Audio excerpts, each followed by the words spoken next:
Baik,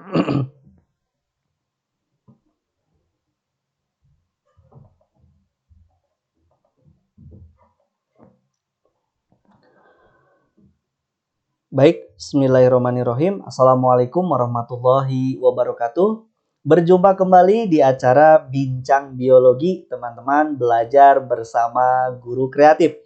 Insya Allah di acara Sukses UTBK ataupun SBMPTN di tahun ini, teman-teman masih dalam pokok bahasan terakhir, yaitu mengenai hukum Mendel pada pokok bahasan pola-pola hereditas pada pertemuan terakhir, yaitu pertemuan ke-7, teman-teman, gitu ya. Jadi ada lengkap 7 pertemuan saya bahas mengenai hukum Mendel ini yang sering keluar di UTBK. Silakan teman-teman pelajari pertemuan-pertemuan sebelumnya ya. Oke, baik. Nah, di pertemuan ke-7, teman-teman, ini saya sudah mendapatkan beberapa soal yang sering keluar. Kita analisis bareng-bareng ya. Oke, kita langsung masuk ke soal yang pertama. Oke. Untuk lanjutan pertemuan ke-7 ini, yaitu soal nomor 31, teman-teman. Perhatikan persilangan berikut, katanya. Ada generasi P itu parental induknya, gitu ya. Katanya ada yang betina mata hitam, kulitnya hijau. Jantan mata hitam, kulitnya hijau, katanya, gitu ya. Menghasilkan generasi F1 filial pertama. Katanya ada mata hitam, kulit hijau 300, ada mata hitam, kulit putih ada yang 100, sisanya oranye hijau, oranye putih itu dia bernilai 0, gitu ya. Nah, genotip induk betina pada persilangan tersebut diketahui di soal, yaitu ada O besar O kecil, W besar W kecil, katanya. Maka genotip induk jantan diminta adalah genotip dari jantan. Jika induk betinanya seperti ini, anak-anaknya seperti ini. Dihasilkan apa? Katanya induk jantannya harus seperti apa supaya anaknya begini, gitu ya. Keturunan pertamanya begini. Oke, baik, kita akan bahas. Nah, untuk menentukan genotip orang tua, teman-teman, entah itu ibunya, entah itu ayahnya, gitu ya, kita dapat melihat genotip atau fenotip dari F1 terlebih dahulu. F1 itu siapa, Pak? Keturunan pertama. Jadi untuk melihat genotip induk, kita mesti mengidentifikasi keturunan pertamanya. Gitu ya, ini didapatkan hasil datanya begini. Nah, dari persilangan F1, teman-teman bisa dilihat bahwa seluruhnya katanya di F1 itu seluruhnya matanya itu dia hitam. Ini kan ya, matanya hitam, matanya hitam. Gitu. Ada 300, ada 100. Kan seluruhnya berarti hitam ya. Sedangkan kulitnya kan berbeda. Begitu ya. Itu identifikasi kita. Maka teman-teman, salah satu orang tuanya, ini sudah kata kunci, kalau matanya hitam kita dapatkan dua-duanya anak-anaknya, maka salah satu orang tuanya pasti dia memiliki sifat yang homozigot dominan. Gitu ya. Untuk sifat hitam ini. Sehingga orang tua jantan pasti dikarenakan dia hitam matanya, maka si jantan mesti O besar O besar. Ketika mau dikawinkan dengan O besar O kecil dari induk betina, anaknya coba hitam semuanya, berarti mesti si ayahnya dia homozigot dominan. Itu ya, udah kata kunci itu, mesti. Nah, kalau dia misalkan O besar O kecil, maka nanti didapatkan O kecil yang bermata orange, sedangkan anak yang dihasilkan kan hitam semuanya. Gitu ya, berarti ayahnya mesti matanya berwarna hitam, homozigot dominan. Begini, baru satu sifat kita dapatkan. Yang kedua, nah setelah itu teman-teman, kemudian dari hasil persilangan nanti kan diperoleh kulit keterangan kedua, ada yang warna hijau, ada yang warna putih. Gitu kan ya. Ini dia didapatkan untuk kulitnya ternyata ada 2 macam. Nah, kalau matanya kan satu macam hitam. Nah, jika salah satu orang tuanya adalah heterozigot, yang ini ya, induknya kan heterozigot tuh, W besar W kecil ya. Dan ingin memperoleh perbandingan 3:1, dari mana Pak? Ini perbandingannya 3:1, 300 berbanding 100. Gitu kan ya, 300 berbanding 100. Maka persilangan ini dia dilakukan dengan heterozigot lainnya pasti. Supaya perbandingannya 3:1. Artinya, W besar W kecil pada betina pasti dikawinkan dengan induk jantan W besar W kecil juga untuk menghasilkan perbandingan 3:1.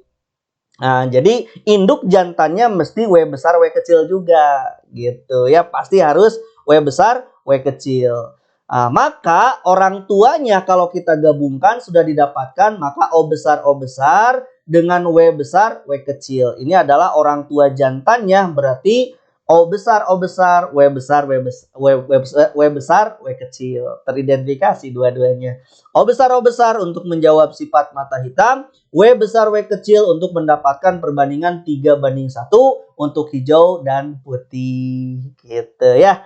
Oke, jadi jawabannya adalah yang C untuk nomor 31. Gampang ya? Oke, baik. Soal selanjutnya yaitu soal nomor ke-32, teman-teman. Di soal 32 ini disebutkan katanya persentase anak yang normal, katanya hasil perkawinan anak laki-laki hemofilia dengan perempuan yang normal, katanya. Katanya persentase anaknya yang normal. Oke, baik, laki-laki hemofilia, ibunya normal, anaknya normal, katanya berapa persen? Baik, kita akan bahas. Nah, perkawinan ini teman-teman berdasarkan soal ini dia menghasilkan 100% katanya anak yang normal. Ditanyakan katanya berapa persentase normal untuk perkawinan laki-laki yang hemofilia dengan perempuan yang normal. Pasti itu jawabannya 100% anak-anaknya normal, teman-teman. Oh, Pak, tahu dari mana? Oke, sebab anak laki-laki yang kena X-nya kan satu ya. XH kecil Y. Jadi H-nya ini diturunkan ke anak perempuan, namun perempuannya karier. Jadi anak-anaknya pasti normal. Oke, kita buktikan lah ya. Oke, baik. Nah, alasannya ini teman-teman. Dikarenakan kromosom X yang membawa hemofilia pada ayah, teman-teman, kan X-nya cuma satu gitu kan ya. Dan itu pasti diturunkan pada anak perempuan. Nah, perempuan mendapatkan X1 dari ayah dan mendapatkan X1 dari ibu. Ibunya normal yang satu, maka X H kecil. Jadi X H kecil berarti satu normal, satu kena, karier jatuhnya. Jadi perempuan normal dalam keadaan heterozigot, normal gitu ya. Heterozigot itu kan normal, karier itu kan normal. Gitu ya, hanya pembawa sifat. Sedangkan Y-nya ini akan diturunkan, Y dari ayah ini akan diturunkan kepada anak laki-laki gitu kan ya. Y-nya kan sehat. Sehingga semua anak laki-laki mendapatkan X dari ibu. Ibunya normal. Maka X dengan Y normal, maka semua anak laki-lakinya juga normal. Sebab ibunya normal. Gitu ya. Oke, mau bukti? Boleh. Ibunya ayahnya kena, ayahnya hemofilia. Cara nulisnya begini parentalnya. Ibunya normal, maka cara nulisnya begini. Itu ya, dikawinkan katanya. Ini 2/1 XH kecil dengan Y turunkan. 2/1 kan 2 gitu ya. Jadi gametnya ada 2. Ini sama 2/0, maka gametnya 1. Nah, simpan kita pada papan catur. Misalkan gamet betina kita simpan di sini, gamet jantan kita simpan di sini. X dari betina dengan XH dari ayah maka menjadi XXH. Anak perempuan karier, anak perempuan normal. Itu ya pembawa sifat. X dari ibu dengan Y dari ayah maka dia jadi ini kurang X, maaf ya. Masa Y saja. Ini teman-teman tambahkan di depan Y X gitu ya. Jadi XY dalam keadaan perempuan laki-laki normal. XY ini ya harusnya bukan Y saja, maaf. Ini XY teman-teman. Kan X dari ibu dengan Y dari ayah maka jadi XY normal gitu. Jadi semua anaknya normal gitu. Perempuan karier normal, XY anak laki-laki normal. Oke, jadi jawabannya 100% dia menghasilkan anak yang normal. Gitu ya. Oke, baik. Soal nomor 32. Kita masuk ke soal nomor 33, teman-teman. Ini tentang apa? Kita akan lihat. Oke. Hanya 1 dari 2 alel katanya setiap induk yang mungkin diteruskan kepada keturunannya.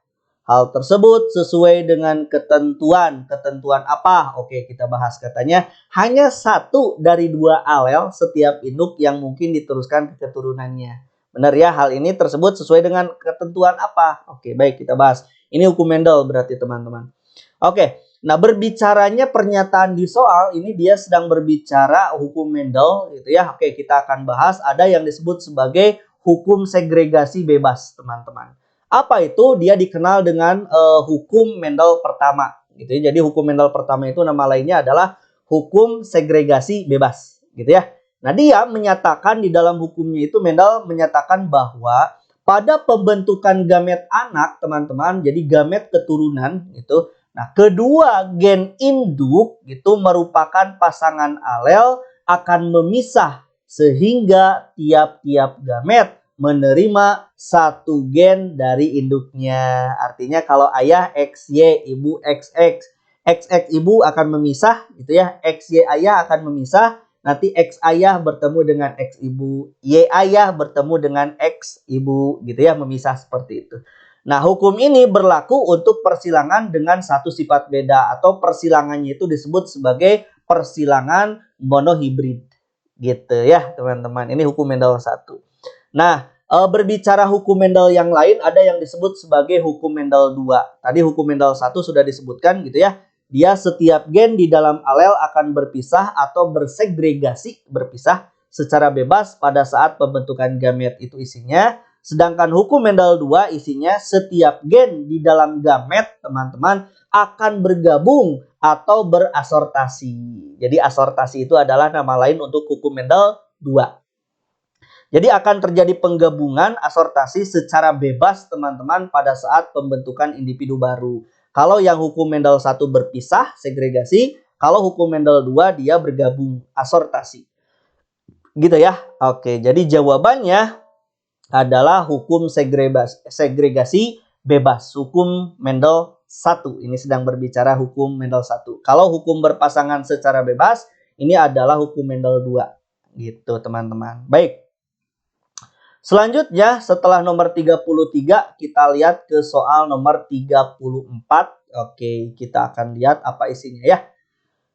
Resiko kelainan genetik katanya dapat dihitung dari profil genetik kedua orang tua dan sifat penyakit genetik itu sendiri. Contoh, dominan atau resesif. Jika penyakit genetik bersifat dominan, katanya penyakit genetiknya bersifat dominan dan muncul pada salah satu orang tua dalam keadaan heterozigot, katanya yang karier atau heterozigot ya. Berapa resiko kemunculan kelainan pada anaknya? Oke, kita akan bahas gitu ya. Kalau di salah satu induk muncul orang tuanya itu salah satu orang tuanya heterozigot. Baik, teman-teman. Nah, kasus pada soal ini teman-teman dapat kita hitung dengan menggunakan diagram persilangan, contohnya pada penyakit genetik misalkan bersifat dominan ya. Oke, di soal seperti itu contohnya. Oke, kita akan lihat. Nah, contoh penyakit genetik yang bersifat dominan contohnya itu misalkan dentinogenesis imperfect, teman-teman. Ini dia kondisi di mana gigi berwarna putih susu gitu ya, atau gen autosomal dominan. Jadi dilambangkan dengan huruf D besar. Itu ya, ini yang contoh untuk yang sifatnya dominan, gitu ya. Oke, baik. Nah, penderita yang kelainan giginya itu berwarna putih susu, teman-teman, atau dentinogenesis imperfect, dia memiliki genotip dalam keadaan D besar atau dalam keadaan D besar D kecil. Nah, seperti itu ya. Nah, jika salah satu orang tuanya menderita kelainan dalam keadaan heterozigot sesuai di soal gitu kan ya, maka persilangannya itu terjadi sebagai berikut nih, teman-teman, gitu ya. Nah, ini dia induknya didapatkan satu dalam keadaan heterozigot gitu kan ya. Berarti yang satu lagi dalam keadaan normal. Normalnya untuk penyakit ini berarti dalam keadaan kecil-kecil, teman-teman. Nah, gitu ya. Ini dia penyakit genetik bersifat dominan, berarti dalam keadaan ada D besar gitu ya. Nah, ini dia 2/1, gametnya jadi ada 2. Ini 2/0, maka gametnya 1. Kita buat papan catur, misalkan untuk yang kelainan kita simpan di sini, D besar dengan D kecil, untuk yang normal D saja kita simpan di sini. Kawinkan, D besar dengan D kecil jadi D besar D kecil. D kecil dengan D kecil jadi D kecil D kecil, gitu ya. Nah, jadi ada satu yang normal, satu yang kena. Gitu. Maka resiko kemunculan kelainan genetik pada anaknya adalah setengah gitu ya. Yang mana, Pak? Yang ini. Satu di antara dua anak, kan satunya normal gitu ya, 1/2 gitu. Jadi jawabannya yang B. Oke, baik, pintar. Itu soal nomor 34.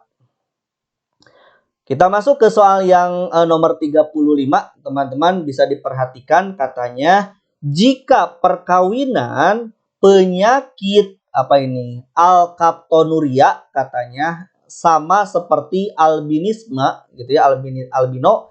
Jadi jika perkawinan alkaptoria ini sama seperti halnya albino katanya, kemungkinan anak yang lahir alkaptonuria dari perkawinan kedua orang tua yang terlihat normal tetapi pembawa, berarti heterozigot ini ya, bisa A besar A kecil, A besar A kecil berarti soalnya kedua orang tuanya normal pembawa, berarti dia heterozigot dua-duanya ya. Oke, baik, kita akan cari.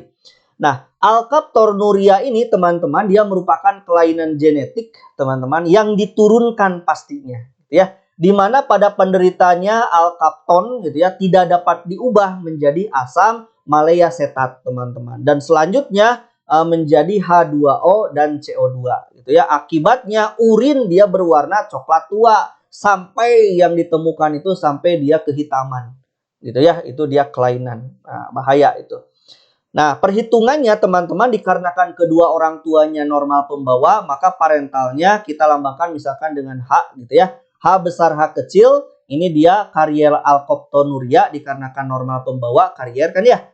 Ibunya juga sama karier, sesuai di soal karier alkaptonuria, maka gen dari heterozigot ini dia 2/1, H besar H kecil gametnya. H besar H kecil pada ibunya juga sama 2/1, berarti gametnya ada 2 ya, H besar H kecil. Kita buat papan caturnya, masukkan satu di sebelah horizontal, satu di vertikal. Kawinkan H besar jadi H besar H besar. H besar H kecil jadi H besar H kecil. H besar H kecil juga sama H besar H kecil, sedangkan H kecil dengan H kecil maka jadi H kecil H kecil. Gitu ya, itu hasil persilangan dari kedua induk yang heterozigot atau normal pembawa. Nah, kemungkinan anak yang lahir alkaptonuria ini berarti teman-teman gitu ya, dari perkawinan jika kedua orang tuanya normal pembawa, maka cuman ada satu. Yang mana? Yang ini, yang kecil-kecil gitu ya. Yang kecil-kecil ini H kecil. Jadi ada satu di antara empat anak yang dihasilkan gitu ya. Jadi 1/4 sama dengan 0,25 gitu ya. Satu di antara 4 buah ini. 1/4 jadinya. Jadi jawabannya 0,25 gitu. Gampang ya? Emang gampang. Belajar teruslah teman-teman. Ini soal-soal yang sering keluar bentuk soalnya begini. Gitu ya. Oke, itu dia soal nomor 35 mengakhiri pertemuan kita pada pokok bahasan hukum Mendel teman-teman di pola-pola hereditas. 7 pertemuan sudah saya selesaikan. Silakan teman-teman pelajari ulang, ingat-ingat cara perhitungannya. Setelah itu teman-teman dipastikan mudah-mudahan berhasil di UTBK tahun ini. Gitu ya. Itu saja yang bisa disampaikan, mudah-mudahan bermanfaat. Terima kasih. Assalamualaikum warahmatullahi wabarakatuh.